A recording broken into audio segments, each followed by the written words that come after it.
Hey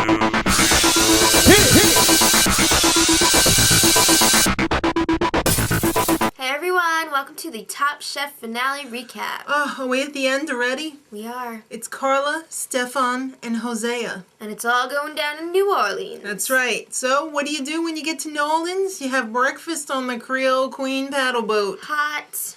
Look delish. So, they find out from Tom, or whoever it was, I can't remember. Tom and Padma. I'm so tired. The final challenge is to cook the best 3-course meal of your life. Yes, and it's all going down at Commander's Palace. 2 hours to prep, 3 hours to cook. Okay. And they need a little help. Right. So they brought back Richard, Casey, and Marcel. It's like the dream team. From past seasons. 2 of them anyway. And why? I didn't think Casey was that great. I really like Richard and Marcel though. I really thought Marcel should have won his season. So they all made it to the final 3 in their seasons, but they didn't win. So it's time to draw knives on who's gonna get the leftovers. Hosea won, of course. This was like the Hosea week. You know? He picked first, and he picked Richard. Right. Stefan picked Marcel, and Carla got Casey. Yeah, exactly. But she would have picked her anyway, so. Sure. All right, she probably would've. Yeah, Hosea was trying to grab all the foie gras. Caviar, like everything. It was ridiculous. He was really trying to sabotage, I think. Mm-hmm. So, Stefan had some words of wisdom. Cooking basic food is so much sexier than bullshit. So, they all had their tarot cards read by this very scary woman with bones in a coffin. There may be a future for Jamie and Stefan. No. No, I don't think so. I think Jamie's girlfriend has something to say about that. Credibility is gone right there. Yeah, that could be your girlfriend. No. All right, so there's a twist. Everybody was working on their 3-course meals, and Tom Colicchio showed up morning of. He's like, guess what? 1 more course to do, an appetizer. Okay, here's some crab, redfish, and alligator. Ugh. So, they also had a king cake there. Love the king cake. We used to do that every year with the baby. Where is it? I want it. We didn't have it. This was the first year we didn't have it, actually. One.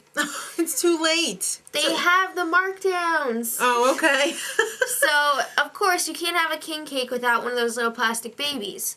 Which you could possibly break your tooth on. Well, it's usually on the top. But anyway, this one was hidden inside, so they broke the cake up into 3 pieces, and whoever had the plastic baby got to choose. Well, guess who it was? What protein they wanted, and then they got to choose for everyone else. It was Hosea.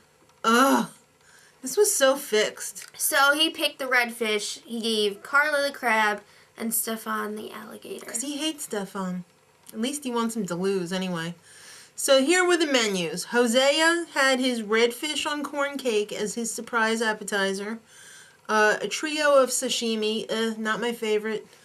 Scallops and foie gras with pan perdu.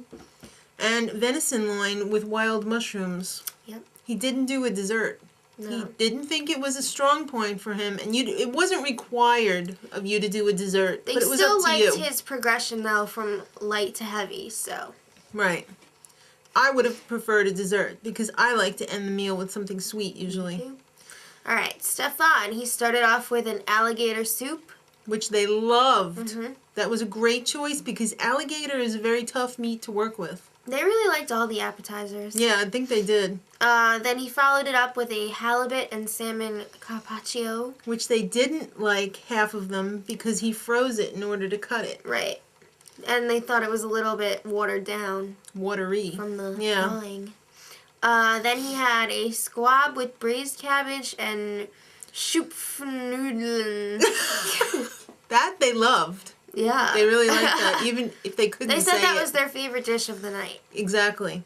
And then he ended his with an ice cream and chocolate mousse with vanilla syrup and lollipops, which looked amazing. Awesome. And they were like, oh, this is so 80s. I'll take it. Yeah, chocolate and mousse are good anytime. It's timeless. And by the way, after the whole thing was over, I saw Hosea eating it. Me too. So it must have been good. All right, so Carla, last but not least, she had a soup with blue crab for her starter. Excellent again. Mm-hmm. a seared red snapper with saffron, aioli, and crouton. They really liked that because they felt like it was her. Yes. A sous vide New York strip steak. That's so... Casey, talked her into that, and that was a huge mistake. That had a potato rod with Merlot sauce. The steak was tough. They could tell, Carla did not come up with that. No.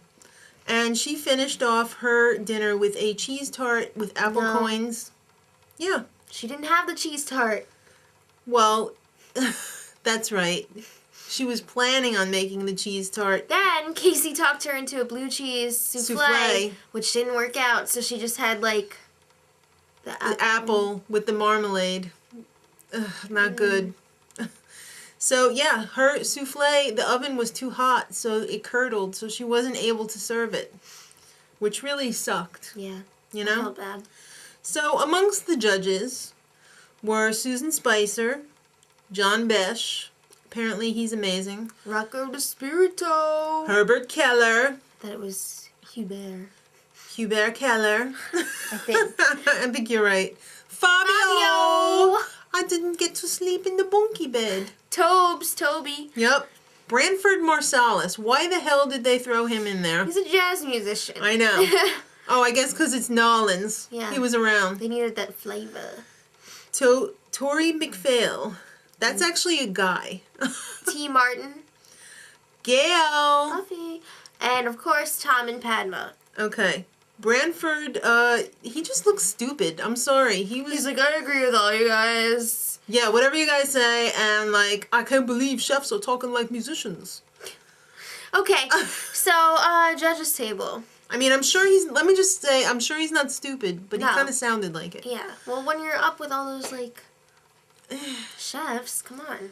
All right. Let's just break it down at the judges' table. Hosea, okay, yeah, he practically walked on water. And they were, maybe 3 people were upset he didn't do a dessert, so that's not enough. I'm sorry, but just this whole season, his, whole, oh, I'm the underdog, I gotta take down the big German Nazi. Yeah. I didn't like that at all. I didn't like that either. Stefan, he froze his carpaccio to slice it. How else are you going to get it so thin, kids? How else? And I think Padma said his dessert was pedestrian at best. At best? Padma. Come on, Padma. No. That's cold. I'm sorry. And again, they felt like Carla's New York strip steak was tough, and it wasn't her. And she was missing the souffle. Yeah. Casey again. Casey strikes again. So Carla was crying. Yeah, Stefan was trying to console her. Of course, Hosea was not. Nor Jose B. Hose B. I'm sorry. Alright, so it's very late right now. When they were deliberating, they were like, alright, obviously Carla's out. So it comes down to Hosea and Stefan. Mm-hmm. So you know who's going to win. All the ladies, of course, wanted Hosea. I don't know why.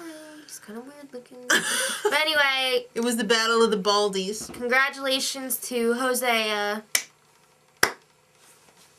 Stefan won in my heart. Me too. He had better dishes, I'm sorry. Yeah. All right, kids. Till next season. Much love.